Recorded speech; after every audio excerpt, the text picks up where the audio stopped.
Java Basics and Core Concepts. 1. What is the difference between JDK, JRE, and JVM? The Java Virtual Machine, JVM, is the part of Java that actually runs programs. It reads the compiled bytecode and translates it into instructions the computer can understand. It also manages memory and handles tasks like garbage collection. The Java Runtime Environment, JRE, provides the environment needed to run Java programs. It includes the JVM and the core class libraries that Java applications use, but it does not include tools for writing or compiling code. The Java Development Kit, JDK, is the full package for developers. It contains the JRE, the JVM, and additional tools such as the Java Compiler, JAVAC, Debugger, and Documentation Generator. In short, the JDK is used to develop programs, the JRE is used to run them, and the JVM is the component that executes the bytecode on the machine. 2. What are the main features of Java? It is object-oriented, meaning everything in Java is based on objects and classes, which helps organize and reuse code. Java is also platform-independent, thanks to the Java Virtual Machine, JVM. Code written once can run anywhere without modification. Another important feature is that Java is multi-threaded, allowing multiple tasks to run at the same time, and distributed, making it suitable for networked applications. 3. Why is Java platform-independent? Java is platform-independent because its programs are not compiled directly into machine code for a specific operating system. Instead, Java source code is compiled into an intermediate form called bytecode, which is stored in .class files. This bytecode is not tied to any particular hardware or OS. It can run on any system that has a Java Virtual Machine, JVM, installed. 4. What is bytecode? Bytecode is the intermediate code generated by the Java compiler after you compile a .java source file. When a Java program runs, the JVM interprets or compiles this bytecode into native machine code for the operating system it's running on. 5. What is the difference between equals and equals? In Java, equals and equals are both used for comparison, but they work differently.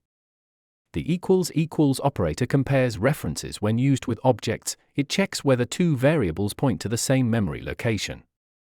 The equals method, on the other hand, is used to compare the contents or values of two objects. 6. What are wrapper classes in Java? Wrapper classes in Java are special classes that allow primitive data types like int double char to be used as objects. They are useful because many Java features, such as ArrayList, hashmap, can only store objects, not primitive values. Wrapper classes provide methods to convert between primitives and objects. 7. What is autoboxing and unboxing? Autoboxing and unboxing are the automatic conversions between Java's primitive types and their corresponding wrapper classes. For example, when you assign an int to an integer object like integer number equals 5, Java automatically wraps the primitive 5 into an integer object. Unboxing is the reverse process. 8. What are access modifiers in Java? Access modifiers control visibility. They decide who can see or use a class, variable, or method. There are 4 types. Public, accessible from anywhere in the project. Protected, accessible within the same package and by subclasses. Default, no keyword, accessible only inside the same package. Private, accessible only within the same class. They are important for encapsulation, which means keeping data safe and hiding internal details from outside users. 9. What is the difference between final, finally, and finalize? The final keyword is used to make something unchangeable. When applied to a variable, it means the variable's value cannot be changed after it's assigned. When used with a method, it prevents that method from being overridden in a subclass. When used with a class, it means the class cannot be inherited. The finally block is part of Java's exception handling mechanism. It is used after a try and catch block and contains code that will always execute, whether an exception occurs or not. It's typically used to close files, release resources, or perform cleanup actions. The finalize method is called by the garbage collector before an object is destroyed, giving it a chance to release resources. However, it is rarely used today and is considered outdated because its execution is not guaranteed and can lead to unpredictable behavior. 10. What is a constructor? What are its types? A constructor is a special method that runs automatically when you create a new object. It sets up the object's initial state. It always has the same name as the class and has no return type. There are two types. Default constructor, automatically provided if you don't write one yourself. It doesn't set any custom values. Parameterized constructor, you create it yourself to pass values when creating an object. 11. What happens if you don't define a constructor in a class? If you don't define one, Java automatically gives your class a default constructor. This default constructor has no parameters and simply creates an empty object with no special setup. But if you create any constructor yourself with parameters, Java won't add a default one automatically. You'd need to define it if you still want it. 12. Can you overload constructors? Yes. Constructor overloading means having more than one constructor in a class, but with different parameter lists.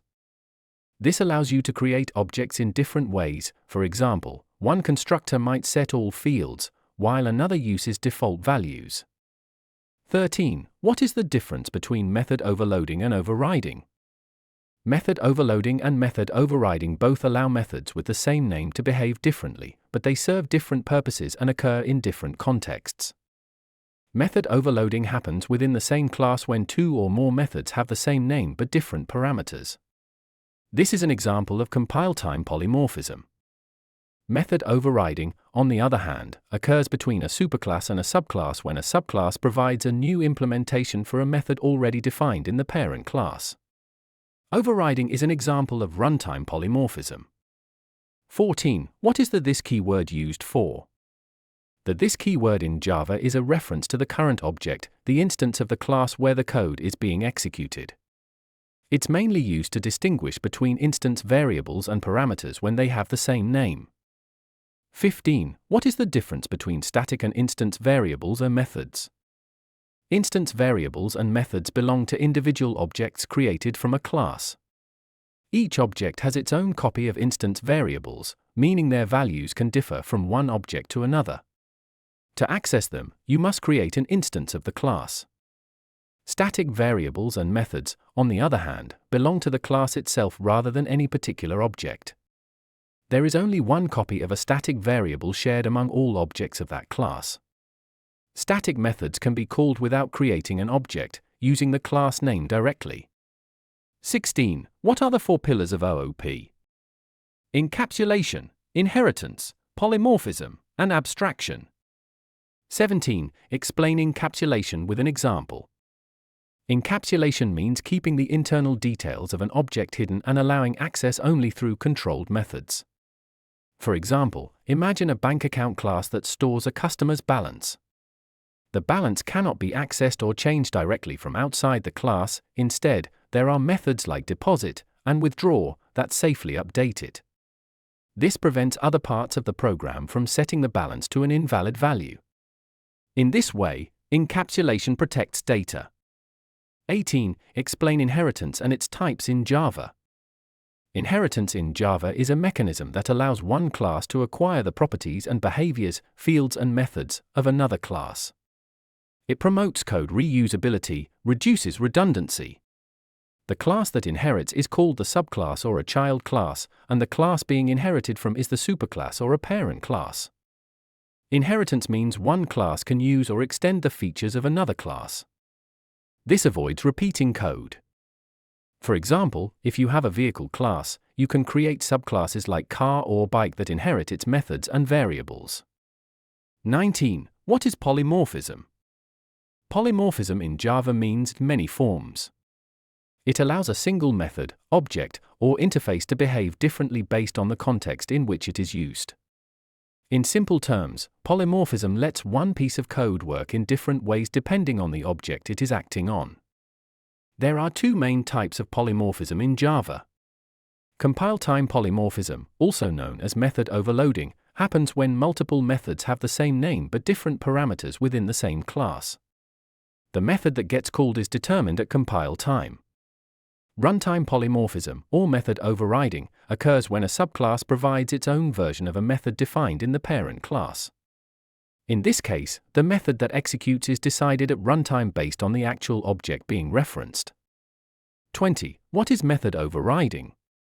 Method overriding in Java occurs when a subclass provides a new implementation for a method that is already defined in its superclass. The method in the subclass must have the same name, return type, and parameters as the one in the parent class. 21. What is an abstract class? An abstract class in Java is a class that cannot be instantiated directly. You cannot create objects from it. It is designed to serve as a base class for other classes and can include both abstract methods, methods without a body, and non-abstract methods, methods with full implementations. Abstract classes are used when you want to define a common structure or behavior that all subclasses must share, but you also want each subclass to provide its own specific implementation for certain methods. A class that extends an abstract class must implement all of its abstract methods unless it is also declared abstract. For example, you might have an abstract class animal that defines an abstract method make sound.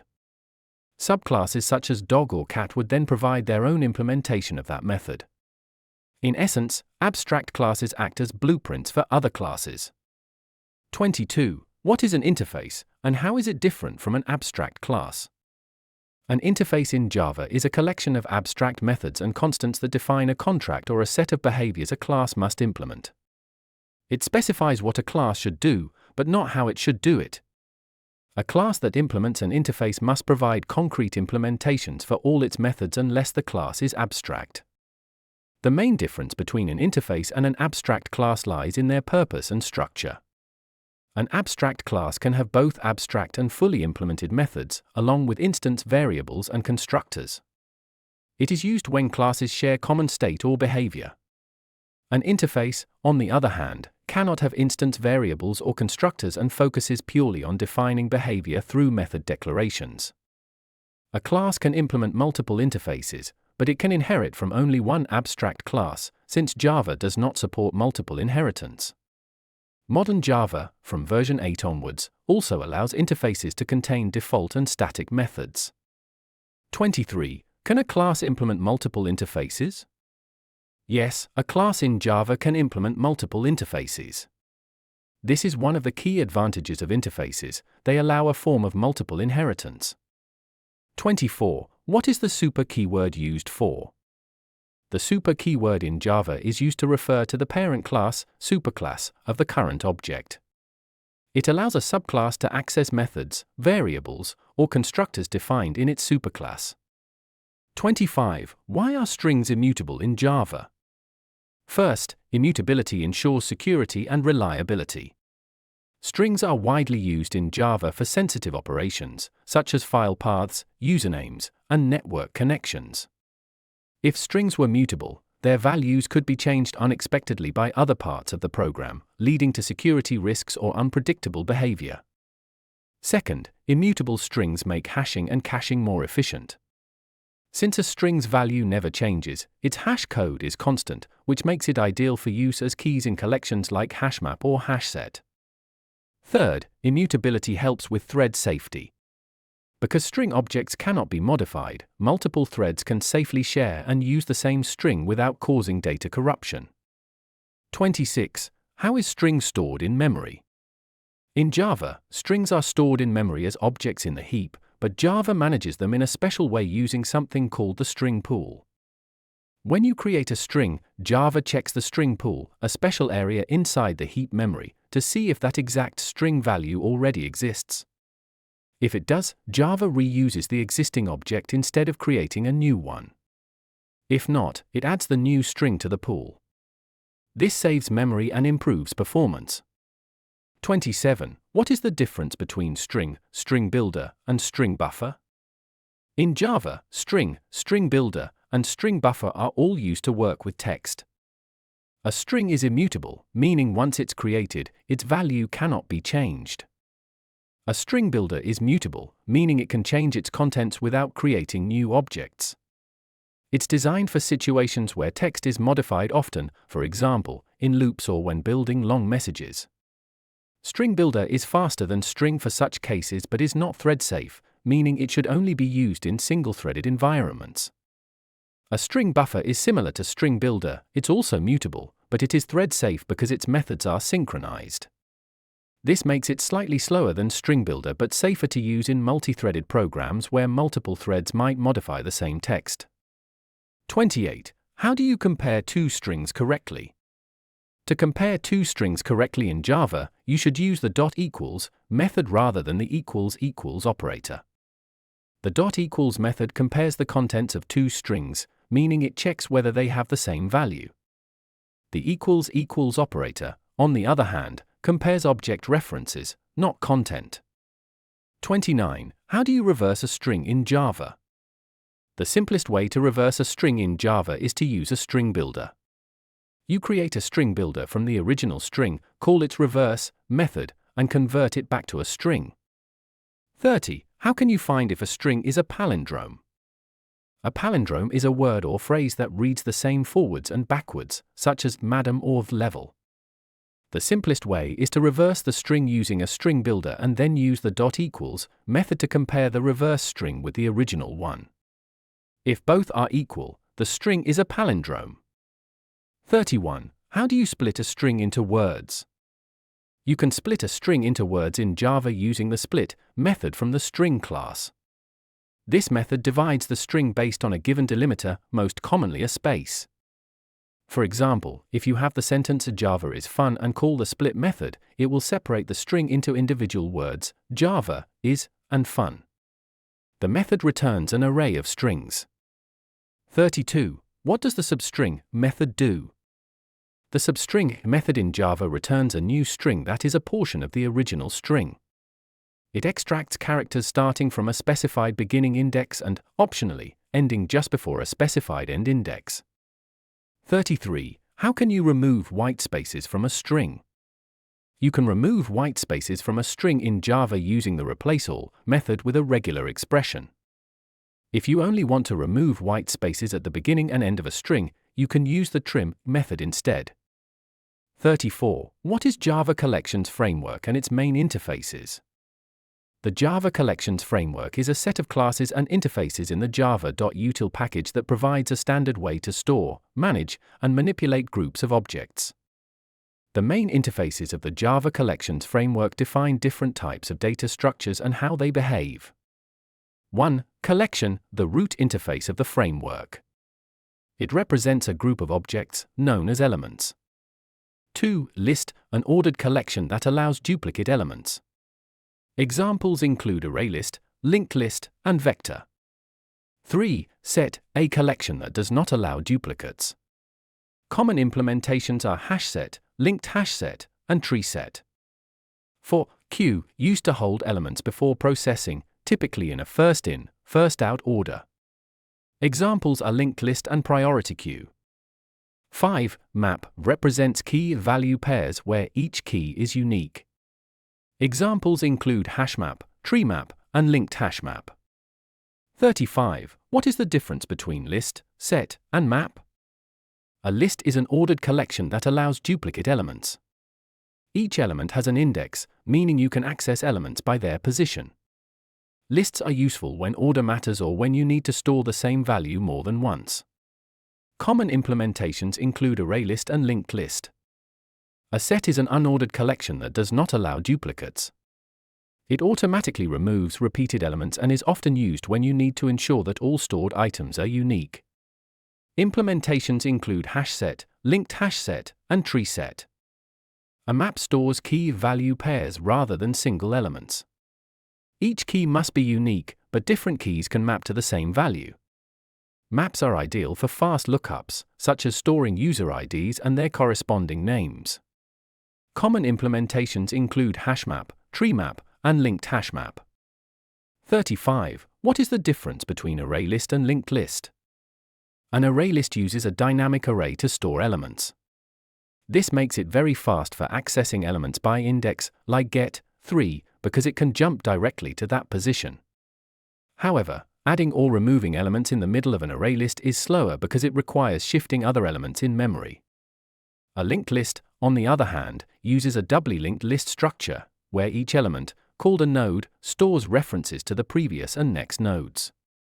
This makes adding or removing elements faster, especially in the middle of the list, because it only needs to change a few links. But accessing an element by index is slower, since it must be traversed from the start or end to reach that position. 36. What is the difference between hash set and tree set? A hash set stores elements in a hash table, which means the elements are unordered and not stored in any predictable sequence. It is very fast for operations like adding, removing, and checking if an element exists because it uses hashing. However, since it doesn't maintain any order, you can't rely on the position of elements when iterating through it. A tree set, in contrast, stores elements in a sorted order using a red-black tree structure. It automatically arranges elements in their natural order, like alphabetical or numerical, or according to a specified comparator. Because of this sorting, operations like insertion, deletion, and lookup are slightly slower than in a hash set. 37. What is the difference between hash map and tree map? A hash map stores data in an unordered way using a hash table. It is very fast for inserting, deleting, and retrieving elements because it uses hash codes to locate keys quickly. However, it does not maintain any order. The elements appear in random order when you iterate through the map. A tree map, on the other hand, stores its entries in a sorted order based on the natural ordering of keys, for example, alphabetically for strings or numerically for numbers, or by a custom comparator you provide. It uses a red-black tree internally, which keeps the keys sorted but makes operations slightly slower than a hash map. 38. Can a hash map have a null key? Yes, a hash map in Java can have one null key and multiple null values. When you put a key-value pair with a null key into a hash map, it stores it in a special bucket reserved for null keys. 39. How does hash map work internally? A hash map in Java works internally using a combination of arrays and linked lists to store key-value pairs. When you put a key-value pair into a hash map, Java first calls the key's hashcode method to generate a numerical hash value. This hash value determines the index, or bucket, in the internal array where the entry should be stored. If the bucket is empty, the new pair is placed there. If the bucket already contains one or more entries with the same hash, a collision, Java compares the keys using the equals method to check if the key already exists. If it does, the value is updated. If not, the new entry is linked to the existing ones in that bucket. 40. What is the load factor in a hash map? The load factor controls when a hash map should increase its size to avoid being overcrowded. It is a number between 0 and 1, and by default it's 0.75. This means when the map becomes 75% full, Java automatically doubles its capacity and redistributes the elements into new buckets. 41. How do equals and hashcode work together? The hashcode and equals methods work together to store and compare objects in collections like hashmap and hashset. Hashcode determines the bucket where an object is stored, while equals checks if two objects are actually equal. If two objects are equal according to equals, they must have the same hash code. This rule ensures that hash-based collections can find and manage objects correctly. 42. What is the difference between iterator and list iterator? An iterator can be used to traverse elements only in one direction, from the beginning to the end of a collection. It works with all types of collections like set, list, and queue. It allows removing elements during iteration but does not support adding or modifying elements. A list iterator, on the other hand, is more powerful and works only with list implementations, like ArrayList or linked list.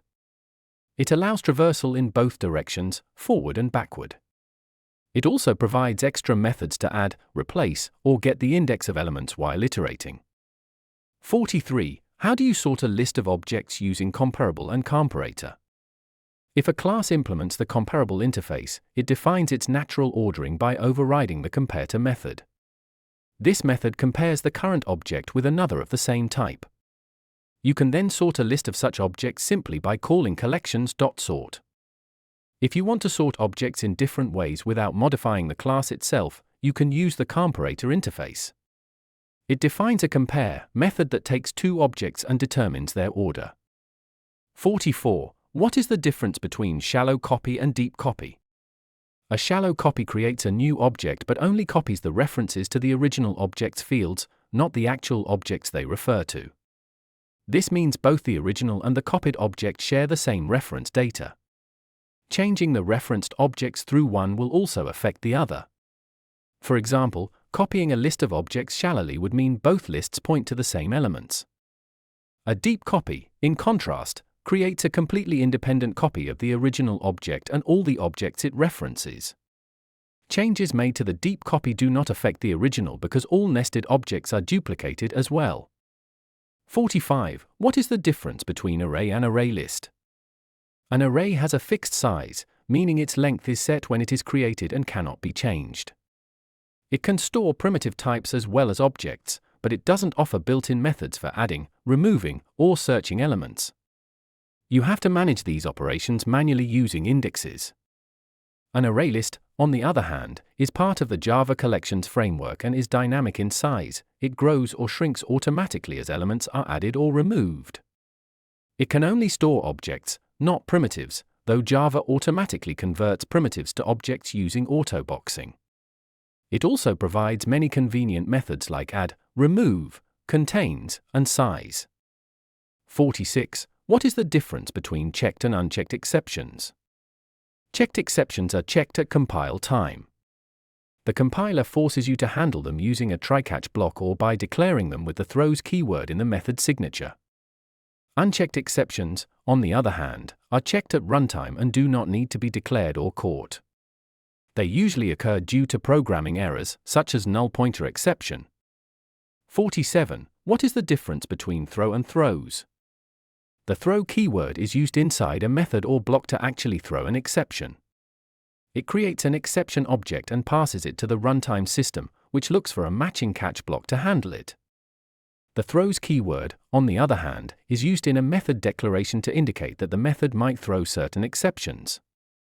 48. Can you have multiple catch blocks in Java? Yes, you can have several catch blocks after a single try block. Each one catches a different type of exception.